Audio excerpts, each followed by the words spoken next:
Como foi, então, quando o senhor começou a descobrir a Santa Missa, a liturgia? Minha mãe às vezes fala assim, não sei porque...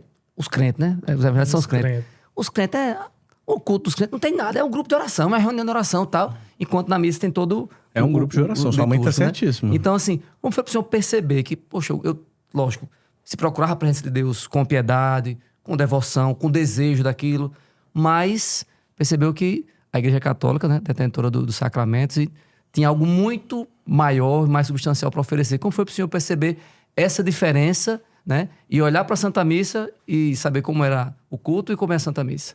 Então, quando eu me dou conta disso, foi muito dolorido. Foi muito dolorido, porque eu achava que o culto que eu prestava a Deus era um culto agradável ao Senhor, mas eu percebi que era uma reunião de oração. A gente cantava umas músicas, rezava e lia a Bíblia. Não tinha nenhuma substância litúrgica, né? E quando eu começo a estudar o catolicismo, eu percebo, e é interessante porque no seminário presbiteriano eu tinha estudado sobre liturgia. E uma coisa que eu aprendi é que a liturgia, isso no seminário presbiteriano, que a liturgia, ela deve colocar aquele que presta culto a Deus na história da redenção. E a liturgia deve seguir essa sequência de criação, queda, redenção e consumação. Então, eu aprendi isso. E onde que eu encontro isso? Na missa. A missa começa com a criação em nome do Pai, do Filho e do Espírito Santo. Depois a gente tem a queda. O que a gente faz? Contrição. A gente pede perdão pelos nossos pecados.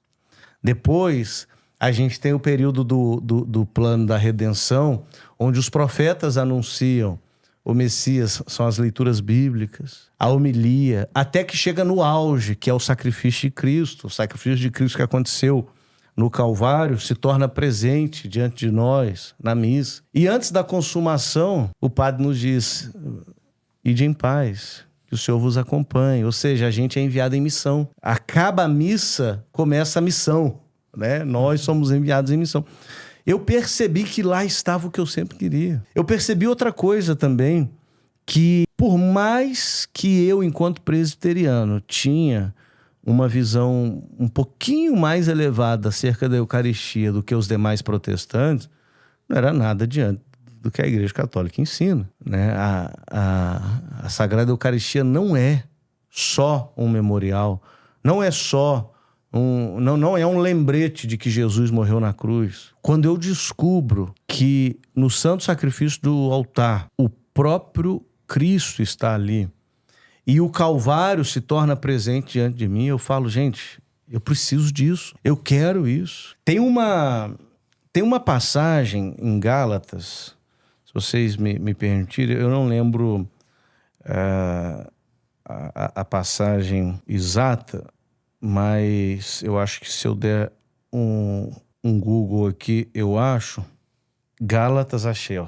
Era só jogar um Google aqui. Olha só que interessante, cara. Versículos que eu nunca percebi quando eu era protestante. Gálatas, Epístola de São Paulo aos Gálatas, capítulo 3, versículo 1. Ó Gálatas insensatos, quem vos fascinou, diante de cujos olhos foi apresentado Jesus Cristo crucificado? Olha isso daqui, gente. Gálatas capítulo 3, versículo 1. São Paulo está dizendo assim, pessoal, Cristo foi apresentado diante de vós crucificado. Por que vocês estão abandonando a Cristo para ir atrás do judaísmo de novo? Agora, como que diante dos Gálatas, Cristo foi apresentado crucificado? Se nem São Paulo estava lá Se nem São Paulo estava lá. Se Cristo foi crucificado lá na Judéia e os Gálatas ficavam na Ásia Menor. Como? Só tem uma explicação. Sagrada Eucaristia. Na Sagrada Eucaristia, Cristo foi apresentado aos Gálatas crucificado. Então, Júnior, quando eu descubro que a missa não é mais uma reuniãozinha, quando eu descubro que a missa é o Calvário, se tornando presente diante de nós, o meu coração começa a me puxar. É como se eu me sou atraído pela missa. Bento XVI, ele dizia, né, a igreja cresce não por proselitismo, mas por atração. A gente tem que tomar cuidado com isso. A diferença de proselitismo e evangelismo é sutil. O evangelismo quer fazer discípulos. O proselitismo quer fazer adeptos. A gente tem que tomar cuidado com isso. A gente não tem que fazer proselitismo. São Bento XVI, quase, né? Tá profetizando já. Olha aí. Bento XVI, ele dizia, a igreja cresce por atração, não por proselitismo. E eu me senti atraído pela Santa Missa.